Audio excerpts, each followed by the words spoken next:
February 1st, 1943. 22,000 feet over German-occupied Tunisia.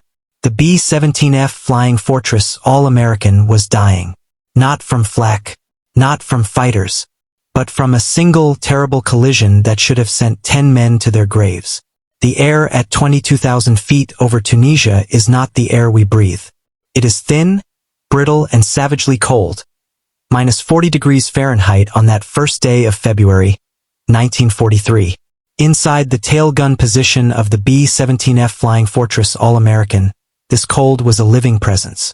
It seeped through the electrically heated suit of 20-year-old Sergeant Sam Sarpilas, a farm boy from Ohio who had never seen an ocean before the war, and was now staring down at the Mediterranean from a plexiglass bubble.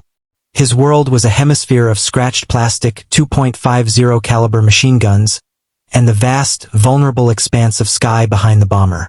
This was the 6 o'clock position. In the complex choreography of a bomber formation, his was the most isolated and perhaps the most critical role. To watch the one direction the pilot could not see, to protect 10 men from the attack that always comes from behind. The mission that day was a strike on the Axis control docks at Bizerta. The All-American, part of a 28 bomber formation, had already run the gauntlet of flak, the black, cancerous blooms of anti-aircraft fire that jolted the 10-ton aircraft like hammer blows. Then came the fighters. The German Messerschmitt Bf 109s, sleek and predatory, slashed through the formation in passes called head-on attacks. A terrifying game of chicken decided by machine guns and nerve. The air was laced with the scent of cordite, the roar of engines, and the frantic chatter of intercoms. It was amidst this chaos that Sarpilas saw his particular fighter. But this Bf 109 was not executing a textbook attack. It was not lining up for a clean gun pass. It was tumbling, a dark shape tainted with smoke, its trajectory unstable. In that frozen fraction of a second, Sarpilas's training would have screamed, "Wounded bird." A fighter pilot hit, perhaps already dead. His aircraft transformed from a weapon into a guided missile, its guidance system broken. The physics were brutal and simple. At a combined closing speed approaching 500 miles per hour, the sky was not big enough for mercy. There was no time for evasion, no time for a warning shout over the interphone. At 250 miles per hour, the leading edge of the Messerschmitt's wing met the slender aft fuselage of the All-American. The sound was not a gunshot, but something far more primitive. A deep, visceral screech of shearing metal, the audible signature of aluminum spars snapping, cables parting like violin strings, and structural ribs collapsing. In aerodynamic terms, the German fighter acted as a guillotine. Its wing, built to slice through air, sliced through the bomber's tail with catastrophic precision. The result was instant and total amputation. The last 20 feet of the B-17, a section containing the entire empennage, simply ceased to exist. The vertical stabilizer, the tail fin, the horizontal stabilizers, the little wings on the tail, and the elevators that controlled pitch, all of it vanished in a cloud of debris. Most critically, the entire tail gun position, Sarpilas's tiny world of plexiglass and steel, was ripped from the airframe. One moment, it was the stern of a mighty ship. The next, it was a memory, leaving behind a jagged, gaping wound open to the sky. In the cockpit, separated from this catastrophe by 63 feet of fuselage, the event registered as a sequence of violent abstractions. First, a colossal jolt that shook the entire airframe. Then, a sickening lurch, as if the world had dropped away beneath them. Finally, and most terrifyingly, a sudden, profound silence in the controls. Pilot Lieutenant John Morgan, his hands on the control yoke, felt it go limp and alien. The resistance, the pressure, the vital feedback that connects a pilot to his aircraft, it all evaporated. The yoke moved freely in his hands, disconnected from any meaningful surface on the disintegrating tail. It was the tactile equivalent of going blind. Instinctively, Morgan looked over his shoulder, back through the narrow tunnel of the bomber's interior. What he saw would be seared into his memory. A scene of impossible wrongness. Where there should have been the dim, familiar confines of the radio room, the waist gun positions, and the tail, there was now a brilliant, terrifying frame of North African sky. Sunlight streamed through a hole that was the back of his airplane. He could see clouds. He could see the receding formation of other B-17s, already leaving them behind. The wind, no longer a streamlined flow but a chaotic, screaming torrent, howled through the cavernous opening. In that immediate, breathless aftermath, two paralyzing questions gripped the 9 men in the forward section. The first was a question of engineering. How was this collection of broken parts still in the air? The second was a question of humanity, and it centered on the young man from Ohio. Was Sam Sarpilas still alive back there? Had he been ejected into the void, a solitary figure tumbling toward the sea? Or was he, against all possibility, clinging to some remnant of his shattered station, exposed to the hurricane-force slipstream and the killing cold? There was no way to know. To move toward that jagged opening was to risk shifting the precarious balance of the mortally wounded aircraft. So they flew on, trapped in a metal tube that was no longer an airplane, carrying with them the haunting silence where a crewmate's voice should have been. The mission was over. The only objective now was the next minute of flight, and the desperate, fading hope that the tail gunner had survived the impossible. What remained of the All-American was, by every established law of aeronautical engineering, an impossibility. It was not merely a damaged aircraft. It was a grotesque parody of flight. The bomber had suffered the aerodynamic equivalent of decapitation. The empennage, the entire tail assembly comprising the vertical stabilizer, the horizontal stabilizers, and the control surfaces known as elevators and rudder, was gone. This was not a matter of damaged control cables or punctured skin. The very organs of stability and directional control had been surgically removed. To understand the profundity of this loss, one must understand what a tail does for an airplane. The vertical stabilizer is the fin, acting like the feathers on an arrow, keeping the machine pointed forward and preventing it from spinning aimlessly around its axis, a phenomenon called yaw. The horizontal stabilizers and their moving elevators are the pitch control, allowing the nose to go up or down. They provide longitudinal stability, the inherent desire for an aircraft to return to level flight if disturbed. Without them, an airplane is not an airplane. It is a collection of wings and engines hurtling through a fluid medium with no means to govern its attitude. It is a ship adrift without a rudder or a keel, instantly subject to the caprice of every gust and eddy. The immediate physical reality inside the maimed B-17 was a brutal, chaotic shuddering known as buffeting.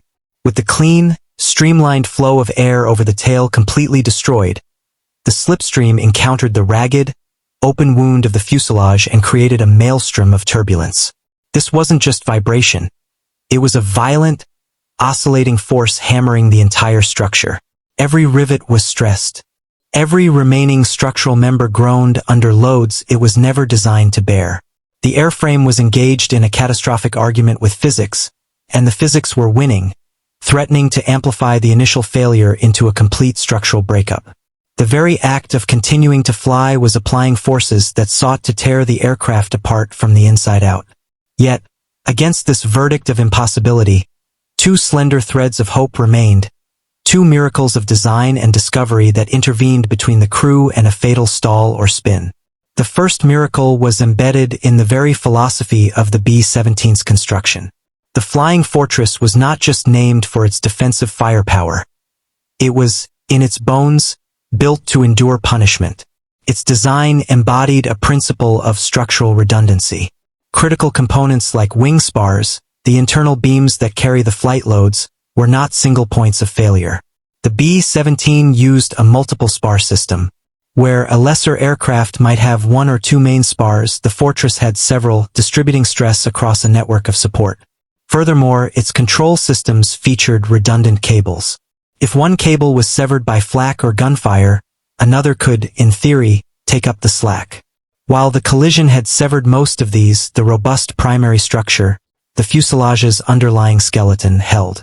The lower longeron, a key longitudinal beam running the length of the aircraft, remained miraculously intact at the severance point.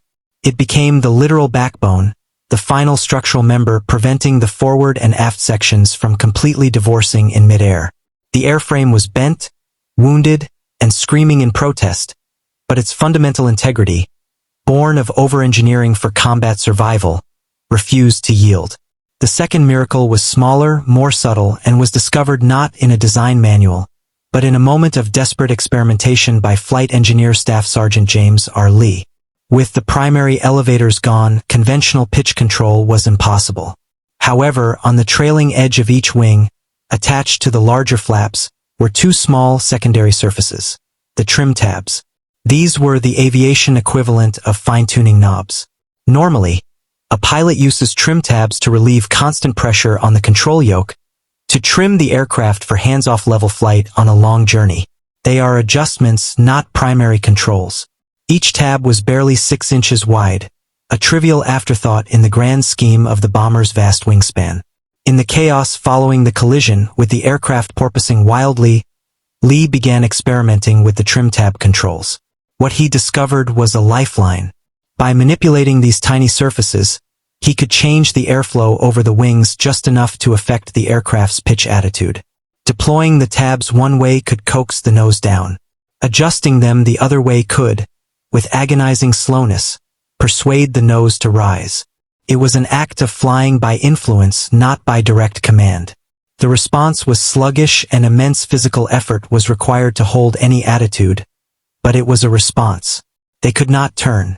The rudder was gone, and the ailerons on the wings alone could not effect a coordinated turn without inducing a dangerous skid or slide. But they could, through painstaking adjustments, achieve something approximating level flight.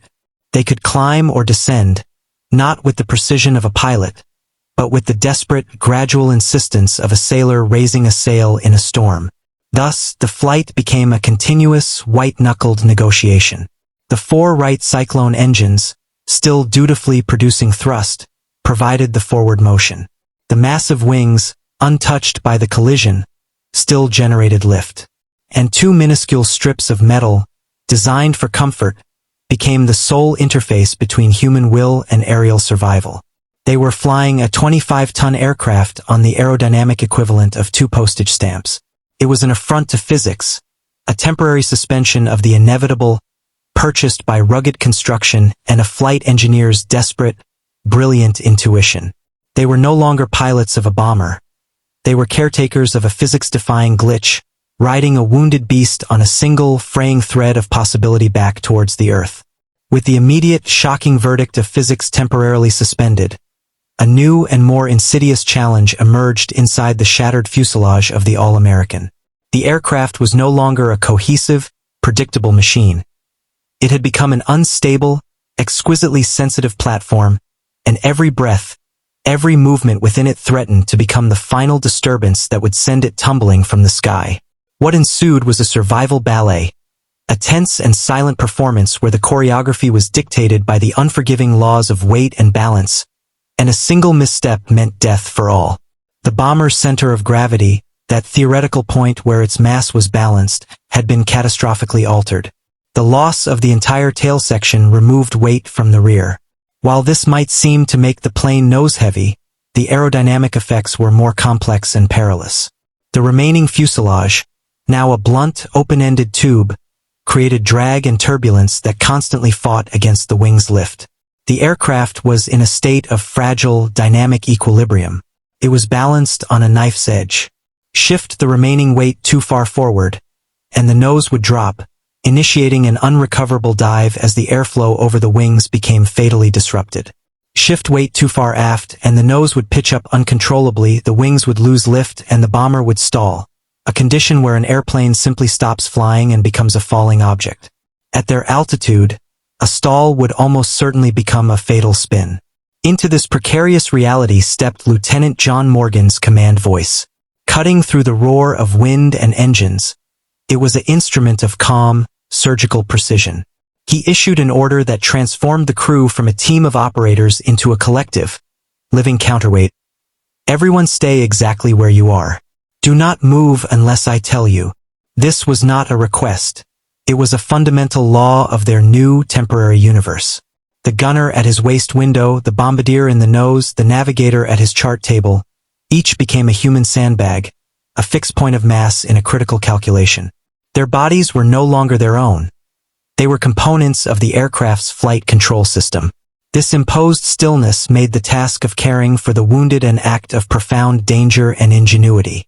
Miraculously, only 2 crewmen had suffered significant injuries from the hail of shrapnel and debris during the collision. To tend to them, men had to move. The solution was a slow, deliberate crawl on their bellies. By keeping their mass low and distributed along the fuselage floor, they minimized the shift in the center of gravity. A man slithering forward like a serpent was less disruptive than a man walking.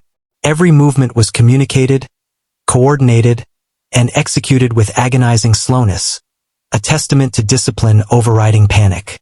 One of the most poignant personal reckonings in this dance came from radio operator Sergeant Harry Newsell. Following standard procedure for a mortally wounded aircraft, he had begun the process of bailing out. He clipped on his chest parachute, mentally preparing for the terrifying leap into the slipstream. But as he checked his pack, his blood ran cold. The canvas was shredded, the silk within torn to ribbons by shrapnel. His parachute was a useless bundle of rags. In an instant, his personal exit strategy vanished. His fate was now irrevocably tied to the fate of the crippled bomber and the skill of his crewmates. He reported his situation quietly, then returned to his station. Sergeant Newsell, by sheer misfortune, had become permanent, essential human ballast. His fixed position at his radio desk was now a vital part of the aircraft's stability. Yet, the heaviest weight aboard was not physical but psychological. It was the crushing, haunting silence from the rear of the aircraft. The interphone line to the tail gun position was dead, severed along with the structure that had contained it. For the 9 men in the forward section, the void where Sam Sarpilas should have been was a constant, gnawing presence. Every lurch of the plane, every groan of the airframe, was filtered through a single, terrible question. Was he back there? They knew the facts. They had seen the cleanness of the cut. The logical mind concluded that no one could have survived such a violent amputation and exposure to a 250-mile-per-hour slipstream at -40 degrees. Yet, the human heart clings to irrational hope. Perhaps he was pinned in some wreckage. Perhaps he was clinging, frozen, just out of sight. The cruelest part was the proximity. He was not miles away. He was mere feet behind them, separated by a jagged threshold they dared not cross. To venture back toward that opening, to lean out and look, would require a weight shift that could doom everyone. Their duty to the living, to keeping the aircraft flying, forbade them from seeking answers for the possibly dead or the possibly dying. For 90 minutes, they flew with this ghost. They performed their delicate ballet of balance. They nursed their wounded. They fought the controls, all while carrying the profound burden of not knowing.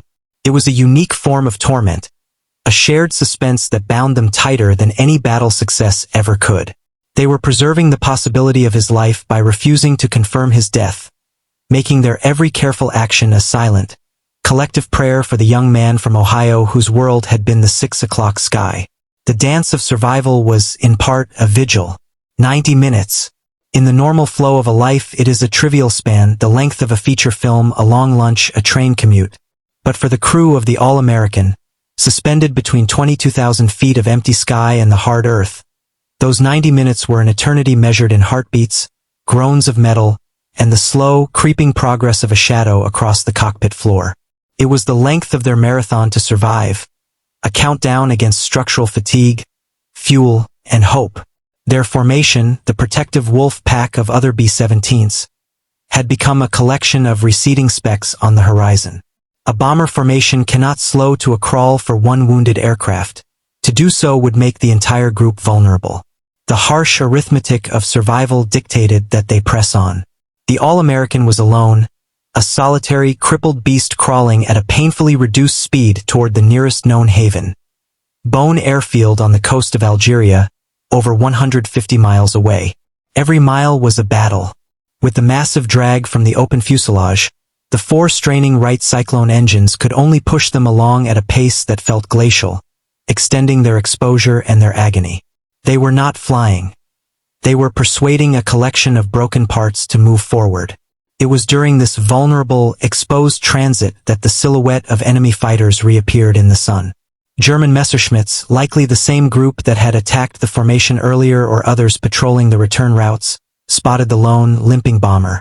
From a tactical perspective, the All-American was the ultimate easy target. It was alone. Its defensive firepower was catastrophically neutered, the vital tail guns were simply gone, and the ability of the waist and top turret gunners to track fighters was hampered by the plane's erratic flight. It was flying slow, low, and predictably. It was, by all accounts, a kill to be tallied. What happened next entered the realm of aerial legend. The German fighters closed in, not with the steep, aggressive dives of an attack run, but with a cautious, almost inquisitive approach. They formed up on the B-17's wings, close enough for the American crew to see the dark shapes of the pilots in their cockpits, the distinctive black crosses on the fuselages. The gunners inside the All-American tracked them, fingers on cold triggers, waiting for the tracers that would end the struggle. But the tracers never came. The German pilots flew alongside, studying the spectacle. They saw the gaping, ragged hole where the tail should have been. They saw the grotesque angle of the fuselage, the evidence of a collision so severe it defied understanding. They were witnessing an aerodynamic impossibility, a machine that by every right should have been a falling coffin, still stubbornly aloft. After several long, tense moments, a silent conversation conducted across the void of war, the fighters rocked their wings gently. Then they peeled away, climbing back into the sun and disappearing. They did not attack. This moment of chivalrous restraint, this terrible respect in the midst of total war, speaks to a universal truth among warriors. There is a spectacle of survival so raw, so defiant of the odds, that it momentarily transcends ideology. To destroy such a thing would have been, in a way, a desecration. The German pilots, perhaps themselves engineers or men who understood the fragility of their own machines, recognized a shared, brutal miracle. They granted the All-American a temporary, unspoken ceasefire, a salute to the tenacity of both man and machine. Inside the bomber, this reprieve did not bring relaxation, only a different kind of tension. The crew's work was a continuous, exhausting triage. This was no longer about flying a mission. It was about managing a cascading series of crises to keep a single, fragile system functioning for just a few minutes more. Co-pilot Lieutenant James T. Goddard embodied this dual struggle. With one part of his mind and body, he was a second set of muscles on the controls, fighting alongside Morgan against the yoke, which demanded constant, tremendous physical force to maintain even a semblance of level flight. His arms and shoulders burned with fatigue. Simultaneously, with the other part of his mind, he was the navigator. He had to take sextant sightings through the battered plexiglass, plotting their agonizingly slow progress on charts, calculating drift from the howling crosswind that battered their lopsided airframe, and feeding Morgan the corrections. Tiny, incremental turns they could attempt by using only engine power, a terrifyingly crude method that risked a stall. He was performing high-stakes mathematics while engaged in a brutal physical tug-of-war. The strain was omnipresent. It was physical in the trembling muscles and sweat-soaked flight suits. But more corrosive was the psychological strain. The aircraft was talking to them, and its language was one of agony. Every gust of wind caused a fresh, sickening shudder to run through the fuselage, a tremor that felt like the prelude to disintegration. A new groan or creak from the airframe was not just noise. It was a report from the front lines of structural failure. Was that the sound of the remaining longeron finally cracking? Was that shudder the beginning of a flutter that would rip the wings off? Each minute was spent waiting for the final, conclusive sound, the bang or the tear that would end the negotiation with physics. They were not pilots flying a plane. They were caretakers listening to the death rattles of a machine, praying for the silence to hold just a little longer, mile after agonizing mile, as the coast of Algeria slowly, mercifully, began to take shape on the horizon. The sight of Bône Airfield's single, dusty runway cutting through the North African scrub should have been an occasion for pure relief. For the crew of the All-American, it was the moment their nightmare sharpened into a single, terrifying question of physics. How do you land an aircraft that has lost the very apparatus designed for landing? A conventional landing is a ballet of controlled decay. A pilot reduces power, pitches the nose up to flare, allowing the main wheels to kiss the runway while the tail wheel or rear fuselage gently settles. Steering is accomplished with the rudder and brakes. The All-American had none of this. It had no tail to prevent a ground loop, a violent, spinning cartwheel that occurs when a plane's rear end swings around. It had no elevators to flare, to cushion its descent onto the runway. It was, for all intents and purposes, a winged brick with its steering wheel and emergency brake severed. The runway, which from the air looked like a narrow ribbon, now appeared as a cruel joke, an impossibly slim target for their wildly unstable machine. In the cockpit, Lieutenant John Morgan was conducting a final, rapid calculus of risk. Standard procedure called for deploying the large wing flaps to increase lift at low speed and allow for a steeper, slower descent. But Morgan knew that, in their case, standard procedure was a death sentence. Lowering the flaps would dramatically alter the airflow over the wings and the already chaotic forces battling around the open fuselage. It would be an unpredictable shock to the system, likely resulting in an immediate, uncontrollable pitch-up or roll. He made the critical, counterintuitive call. No flaps. They would have to land clean, preserving the only fragile stability they had. The trade-off was severe. Without flaps to slow them, their approach speed would be dangerously high. They would hit the runway like a runaway train. Their final approach was not a glide path. It was a controlled fall. Morgan could not ease the nose up. Instead, he used the only tool left in his arsenal, engine power. To descend, he reduced throttle, letting gravity take them. To level out momentarily and adjust their sink rate, he gingerly added power back in, using the thrust of the engines to push the nose down against its tendency to rise. It was an utterly unnatural, backward way to fly, opposite to every instinct learned in a pilot's bones. He was essentially using the engines as a crude, terrifying elevator control, modulating their fall with bursts of noise and power. The ground rushed up with terrifying speed. At 50 feet, a height where a normal landing flare would begin, Morgan did something that required nerves of absolute ice. He cut all power completely. The four great propellers windmilled to a stop. In the sudden, eerie silence broken only by the howl of wind through the torn fuselage, the All-American ceased to be a powered aircraft and became a 25-ton glider of mangled metal, committed utterly to the earth. It struck the runway not with a kiss, but with a deafening, jarring slam. The impact velocity was over 110 miles per hour, at least 20 miles per hour faster than a normal landing speed for a Fortress. The landing gear, designed to absorb a significant impact, compressed violently. The entire airframe shuddered as if it would instantly disintegrate. For a heart-stopping moment, it seemed the wings would buckle under the force. Then, the second miracle occurred. Despite having no tail or rudder for directional stability, the bomber did not veer. It did not ground loop. It did not cartwheel. Through some combination of the remaining alignment of the landing gear, the sheer momentum of its forward speed, and perhaps a final forgiving quirk of its mangled aerodynamics, the All-American tracked aerostraight down the center of the runway. It was a testament to the inherent longitudinal stability still buried in the design of the wings themselves. What followed was an eternity of noise and vibration within a mere 30 seconds. The main wheels screeched and smoked under the friction. With no tail wheel to lower, the rear of the shattered fuselage simply dragged along the tarmac, throwing up a shower of sparks and a horrific grinding shriek that drowned out all other sound. The crew was thrown forward against their restraints, watching the world blur past the windows in a cacophony of destruction that felt like it would never end. And then it did. Momentum bled away. The screeching softened to a groan. The grinding of metal on pavement ceased. The bomber rocked to a final, absolute stop, settled on its battered belly in a great cloud of dust, rubber smoke, and spent adrenaline. Inside, there was silence. A profound, hollow, ringing silence more complete than any they had ever known. The engines were dead. The wind no longer screamed. The airframe ceased its agonized groaning. For several long seconds, no one moved. No one spoke. The transition from 90 minutes of relentless, life-or-death struggle to this sudden, stationary quiet was too vast, too shocking to comprehend. The eruption that followed was not one of cheers or jubilation.